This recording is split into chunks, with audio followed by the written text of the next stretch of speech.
What's up, guys? It's Ryan here. I had a subscriber that had asked a question with regards to going and getting approved for an auto loan and the best ways to go about doing that, trying to increase some diversification. But I said, if you're going to get approved for an auto loan, this is what you should do, and this is what you should also not do. What most people will do is they'll go to a car dealership. Let's just say, for example, you're looking to buy a Nissan.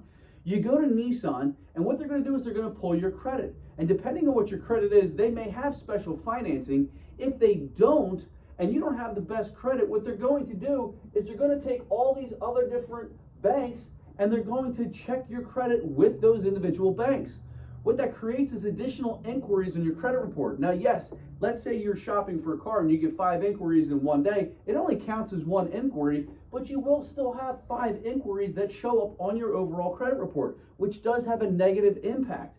What I highly recommend is figure out what your credit score is roughly before you go to a bank. Then contact some of your local banks and credit unions and see who's got the best rates for auto loans.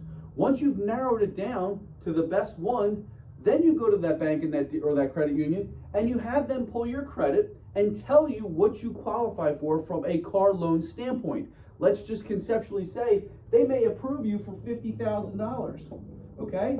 Then let's just say you're buying a $35,000 car. You can just go from this credit union with a check for $35,000. They're not going to give you a $50,000 loan. You're going to say, hey, I'm buying a car that's worth $35,000. Can I get an auto loan for $35,000? And then that way you come over here and you don't have to worry about getting all these inquiries. You go to one bank, you have one credit inquiry, and then you take that loan and you pay for this car, essentially doing no financing through the dealership. Most cases that's going to be better for you. Most cases you're probably going to get a better rate. They're going to tell you they're going to shop the rate for you.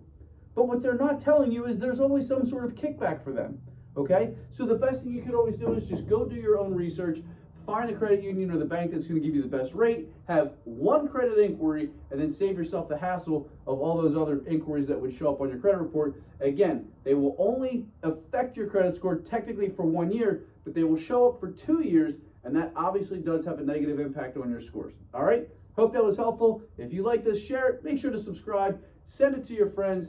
All the love helps. I appreciate it. You guys have an awesome day.